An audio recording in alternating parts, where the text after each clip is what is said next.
हम यूजीसी के विरोध में खड़े लोगों को तो कुछ कह नहीं सकते हैं, क्योंकि जिनका नुकसान हो रहा है वो तो विरोध करेंगे ही।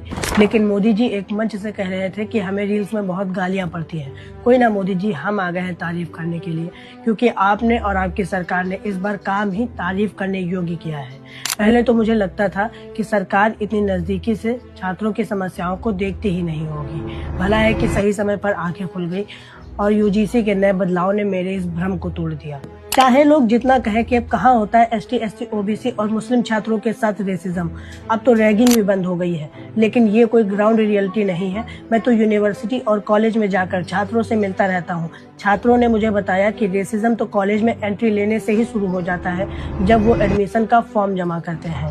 कुछ दलित छात्र तो बड़ी मुश्किल से माता पिता के अथक प्रयासों से आरक्षण का सहारा लेकर कॉलेज में एंट्री तो ले लेते हैं, लेकिन सवाल उसके बाद शुरू होते हैं कि किससे दोस्ती करें, कौन से टीचर ठीक है और कहां पर चुप रहना है ताकि निशाना न बने। फिर भी छात्र निशाना बनते हैं अपने नाम और सरनेम की वजह से। यूनिवर्सिटी ग्रांट्स कमीशन यूजीसी का डाटा बताता है कि 2019 से 2024 तक 704 यूनिवर्सिटी के 1553 कॉलेज में कुल 1160 जातिगत भेदभाव की शिकायतें दर्ज हुई हैं। ये वो केस है जो कि यूजीसी के नजर में आए हैं। इसके अलावा इक्वल अपॉर्चुनिटी सेल और एसटी एससी सेल के जरिए जितनी भी शिकायतें सामने आती हैं, वो मामले तो अलग ही होते हैं। हम यूजीसी के विरोध में खड़े लोगों को तो कुछ कह नहीं सकते हैं, क्योंकि जिनका नुकसान हो रहा है वो तो विरोध करेंगे ही।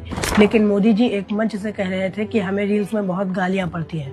कोई ना मोदी जी, हम आ गए हैं तारीफ करने के लिए, क्योंकि आपने और आपकी सरकार ने इस बार काम ही तारीफ करने योग्य किया है।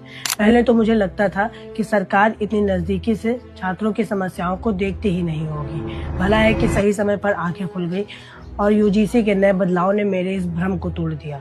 चाहे लोग जितना कहें कि अब कहाँ होता है एसटी, एससी, ओबीसी और मुस्लिम छात्रों के साथ रेसिज्म, अब तो रैगिंग भी बंद हो गई है। लेकिन ये कोई ग्राउंड रियलिटी नहीं है। मैं तो यूनिवर्सिटी और कॉलेज में जाकर छात्रों से मिलता रहता हूँ। छात्रों ने मुझे बताया कि रेसिज्म तो कॉलेज में एंट्री लेने से ही शुरू हो जाता है, जब वो एडमिशन का फॉर्म जमा करते हैं।